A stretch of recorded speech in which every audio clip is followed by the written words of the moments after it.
दोस्तों, मैं फराज मलिक देश दुनिया की कुछ ताज़ा तरीन खबरें लेकर एक बार फिर आपके सामने हाजिर हूँ। शुरुआत मैं पहले गाज़ा से करता हूँ। इजराइल के अंदर आग लगी है, लेकिन इसके बावजूद भी इजराइल अपनी हरकतों से बाज नहीं आ रहा है। आग ऐसी लगी है कि हज़ारों एकड़ ज़मीन को राख कर दिया है। यरूशलेम के अंदर धुआं ही धुआं नज़र आ रहा है। हालांकि अभी तक आग वहाँ पर नहीं पहुँची है। बेंजामिन नेतन्याहू लगातार कोशिश कर रहा है, सेना लगातार कोशिश कर रही है और दूसरे देशों से भी बेंजामिन नेतन्याहू मदद मांग रहा है कि जल्द से जल्द आग पर काबू पाया जाए। लेकिन दोस्तों, दूसरी जगहों पर आग लगाने से नेतन्याहू बाज नहीं आ रहा है। सीरिया के अंदर राष्ट्रपति भवन पर हमला किया था, आपको मैंने लास्ट वीडियो में बताया है। उसके बाद कल शाम फिर बेंजामिन नेतन्याहू ने सीरिया के अंदर कई सारी जगहों पर हमले किए। इजराइल के एयरक्राफ्ट वहां पर पहुंचे और बहुत सारी जगहों पर सीरिया के अंदर ब्लास्ट कर दिए। तुर्की ने इसकी कड़ी निंदा की है। जब इजराइल अपने लड़ाकू विमान वहां पर लेकर पहुंचा तो तुर्की के लड़ाकू विमान भी वहां पर मौजूद थे। जैसा कि आप लोगों को मालूम ही है कि सीरिया के अंदर तुर्की भी एक्टिव रहता है कुर्द संगठन को मारने के लिए। तुर्की के विमान भी वहां पर मौजूद थे, लेकिन उनको नहीं रोक सके। हमलों के बाद अब तुर्की की तरफ से कहा गया है कि इस बार अगर इजराइल अपने विमान लेकर यहां पर पहुंचता है तो हम इजराइल के साथ लड़ाई करेंगे। वही पलटवार करते हुए इजराइल ने अमेरिका से साफ कह दिया है कि अगर इस बार हमारे लड़ाकू विमान वहां पर पहुंचे और तुर्की ने रोकने की कोशिश की तो हम तुर्की के लड़ाकू विमानों को मार गिराएंगे। फिलहाल हर तरफ इजराइल जंग छेड़ रहा है। आग अपने अंदर लगी है, उससे भी सबक हासिल नहीं कर रहा है। इनडायरेक्टली कुदरत का कहर है, लेकिन इसके बावजूद भी हमले किए जा रहा है। गाजा के मासूम बच्चों के मुंह से निवाला छीना है तो कहीं तो कुछ ना कुछ तो होगा। सुकून से तो ये लोग भी नहीं हैं। फिलहाल कल एक जहाज गाजा के अंदर मानवीय सहायता लेकर आ रहा था। खाना पानी था और कुछ जरूरत के सामान थे। माल्टा के तट पर उस जहाज पर ड्रोन अटैक हुआ, जिससे उस जहाज में आग लग गई। हालांकि चालक दल को कोई नुकसान नहीं हुआ, लेकिन जहाज में आग लग गई, जिसकी वजह से जहाज वहीं पर रुक गया। शांति एवं सामाजिक न्याय आंदोलन से जुड़े संगठन कोटपिंग ने बयान जारी करते हुए यह जानकारी दी है।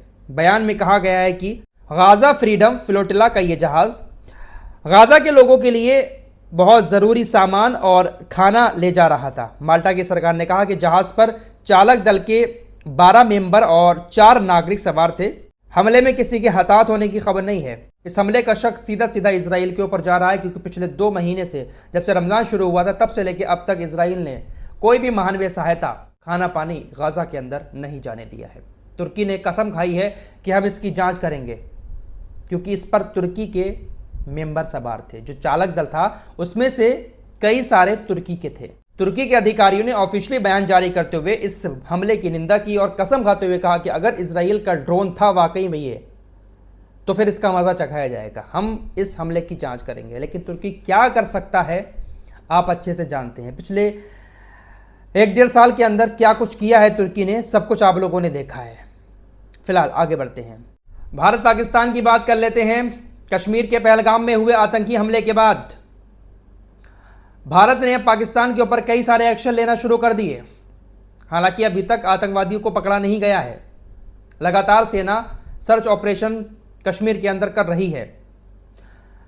भारत ने पाकिस्तान के ऊपर अब एक और एक्शन लेते हुए आयात और निर्यात पर रोक लगा दी है। यानी ना तो भारत पाकिस्तान को कोई सामान देगा और ना ही पाकिस्तान भारत को कोई सामान देगा।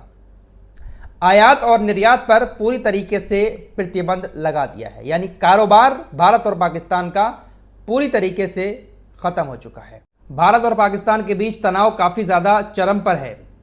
लेकिन एक चीज़ मुझे समझ नहीं आ रही है कि एक तरफ पाकिस्तान की सारी चीज़ों को बैन किया जा रहा है, पाकिस्तान के ऊपर कड़े रुख अपनाए जा रहे हैं भारत सरकार की तरफ से।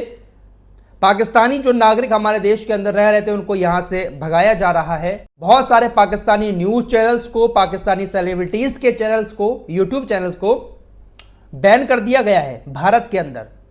ट्विटर अकाउंट बैन कर दिए गए हैं और ये बैन इसलिए किए गए हैं क्योंकि ये लोग जो सेलिब्रिटीज़ हैं जिनके अकाउंट बैन किए गए हैं, ये भारतीय सेना के खिलाफ बात कर रहे थे, इस हमले को लेकर गलत सलत जानकारियां फैला रहे थे। इस वजह से भारत सरकार ने एक्शन लेते हुए यूट्यूब चैनल्स को बैन कर दिया। लेकिन हमारे देश की जो मीडिया है, आखिर भारत सरकार इस मीडिया को इतनी छूट कैसे दे रही है कि हर मीडिया चैनल्स पर शाम को डिबेट होती है और उस डिबेट में 2-4 पाकिस्तानी ठुल्ले बैठे हुए नजर आते हैं। और ये पाकिस्तानी जो पैनलिस्ट होते हैं डिबेट में, ये खुलकर बोलते हैं, भारतीय सेना का अपमान करते हैं, भारत का अपमान करते हैं। आप डिबेट उठाकर देख लेना, रोजाना हर मीडिया चैनल्स वाला 2-3 पाकिस्तानियों को अपनी डिबेट में शामिल कर रहा है ऑनलाइन। इनके लिए खुली छूट है और वो सामने से हमारी सेना का अपमान कर रहे हैं, हमारे देश का अपमान कर रहे हैं, खुलकर बोल रहे हैं कि आप डरपोक हो, आप ऐसे हो, आप वैसे हो। और हमारे न्यूज एंकर आराम से बैठकर उनकी बातों को सुन रहे हैं। इधर हमारे देश के कुछ पैनलिस्ट बैठे होते हैं, वो पाकिस्तानियों को जवाब देते हैं, लड़ाइयां हो रही है बीच में, लेकिन अपमान हमारे देश का हो रहा है। खुलकर वो लोग हमारे देश के खिलाफ बोल रहे हैं, हमारी सेना के खिलाफ बोल रहे हैं, हमारे आंतरिक मामलों के खिलाफ बोल रहे हैं। और वो सारी चीजें हमारे देश के लोग देख रहे हैं, जिससे मीडिया को टीआरपी मिल रही है। तो मीडिया पर रोक क्यों नहीं लगाई जा रही है? इन पाकिस्तानियों को, ठुल्लों को लाना ही नहीं चाहिए डिबेट के अंदर। क्यों लेके आ रही है मीडिया? मीडिया को कोई मतलब नहीं है, सिर्फ अपनी टीआरपी चाहिए है मीडिया को। हर कोई अपने मतलब में लगा हुआ है, देशभक्ति के नाम पर। अरे उन लोगों को बिठाकर अपने देश की बेइज्जती करवा रहे हो बेवजह। बहुत सारी वीडियो क्लिप आप लोगों ने भी देखी होंगी, हर डिबेट में ये पाकिस्तानी शामिल हो रहे हैं, पैनलिस्ट। इन पाकिस्तानियों का इन मीडिया वालों से क्या संबंध है? और बड़ी धौस के साथ कहते हैं कि आपने हमें बुलाया क्यों है, आप कहें तो हम चले जा रहे हैं। लेकिन मीडिया वाले उनको भगा थोड़ी सकते हैं, क्योंकि भाई बिठाया ही इसलिए गया है कि वो उल्टा सीधा बोलें, इधर से हमारे वाले जवाब दें, लड़ाइयाँ हों और हमें टीआरपी मिले। इन पाकिस्तानी ठुल्लों को, पैनलिस्टों को बिठाना ही नहीं चाहिए। सरकार को इस तरफ ध्यान देना चाहिए, क्योंकि हर कोई आपदा में अवसर तलाशता है, जैसा कि एयरलाइंस कंपनियां ही कर रही हैं। फिलहाल दोस्तों, पाकिस्तान ने अपना एयर स्पेस बंद कर दिया है। इसका नुकसान सबसे ज़्यादा एयर इंडिया को हो रहा है, ऐसा सुनने में आ रहा है। एयर इंडिया का सालाना तकरीबन $60 करोड़ का नुकसान हो सकता है।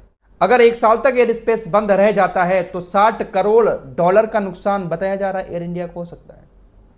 अब होगा क्या भाई? ये जो एयरलाइंस हैं, एयरलाइंस कंपनियां, इनका क्या नुकसान होगा? ये तो चार्जेस बढ़ा देंगी। जैसा कि अभी हुआ था पहलगाम में, जब हमला हुआ तो जो टूरिस्ट फंसे हुए थे कश्मीर के अंदर, फ्लाइट तलाश कर रहे थे, लेकिन फ्लाइट भाई साहब डबल ट्रिपल महंगी हो गई थी। आपदा में अक्सर ये एयरलाइंस तलाश रही थी।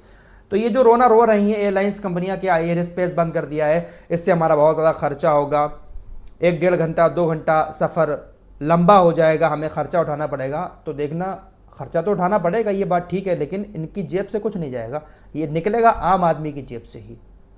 यहाँ पर सरकार को ध्यान देना पड़ेगा। जो लंबा रूट तय करके अब फ्लाइटें जाएंगी, उसका किराया इतना महंगा ना कर दें कि एक आम आदमी की जेब पर बहुत ज़्यादा असर पड़ जाए।